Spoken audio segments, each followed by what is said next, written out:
Every now and again your phone rings and you get an assignment where you hang up the phone and you're like, oh my God, I have the best job in the world. When Sony called, the assignment kind of went, we've got a new camera coming out, like what do you want to go do with it to put it through its paces?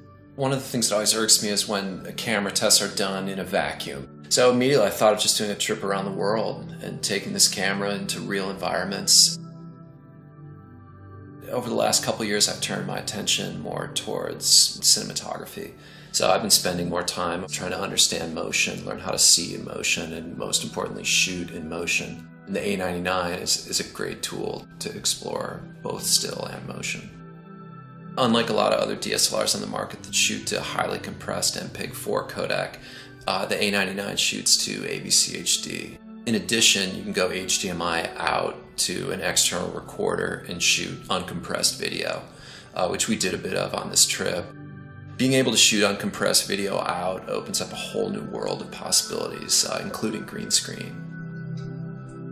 Cinematographers know that it's important to have a low contrast image. With the A99, you can use the creative style settings to basically dial down your contrast, as well as other things. On this entire shoot, we had settings at the beginning where we dialed down the contrast, and it's going to, in post, give us the maximum latitude that you can get out of a DSLR. I've shot with this in 3 countries now, in a huge range of situations, real-world situations, and have not seen a rolling shutter that shoots 60p at 1080. What does that mean? It means you can shoot high-resolution slow-mo images, which is a huge deal because myself, I've fallen in love with slow motion. It inhabits this space that's somewhere between still images and moving images.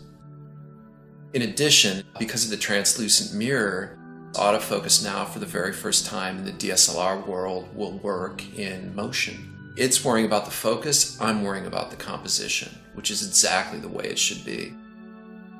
We've been in 115-degree heat in Death Valley and been with hot, dusty goat herds in the mountains in southern Spain, and we've never had an overheating problem while shooting video. One of the other ways to put a professional camera through its paces is to use it with a wide variety of gear, and we've shot every lens from 16mm to 500mm. We have a Steadicam with us and been shooting a lot of Steadicam stuff.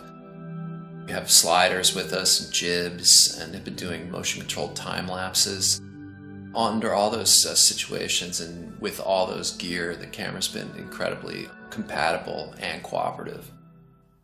I love the way that a Steadicam allows a camera to fly through space, and the combination of slow motion and autofocus, which the A99 has just opened up new possibilities for shooting DSLRs on Steadicam. Audio is hugely important when you're shooting motion. We've shot live audio on a Steadicam in tiny churches in Iceland. The A99 is the first DSLR in the world that allows you to record professional audio with XLR inputs. Once anyone shoots with the A99 LCD, there's no going back. It pivots and spins and tilts in every single direction. You can put the camera on the ground without having your face in the dirt. You can raise it above your head. You can shoot with it from your waist. You can shoot with it out on the side. You can see it anywhere you put the camera, whether you're shooting stills or motion. The A99 allows you to shoot incredible video very inexpensively. So, if you're a seasoned cinematographer, you'll appreciate a lot of the features that we've talked about. And if you're a still photographer coming into motion for the first time, you'll be able to very easily and quickly adapt to a new way of seeing the world, which I think is the reason most people got into photography in the first place, right? Is to see the world in a certain way. And I can guarantee that when you start to shoot motion, you'll see the world again in a new way.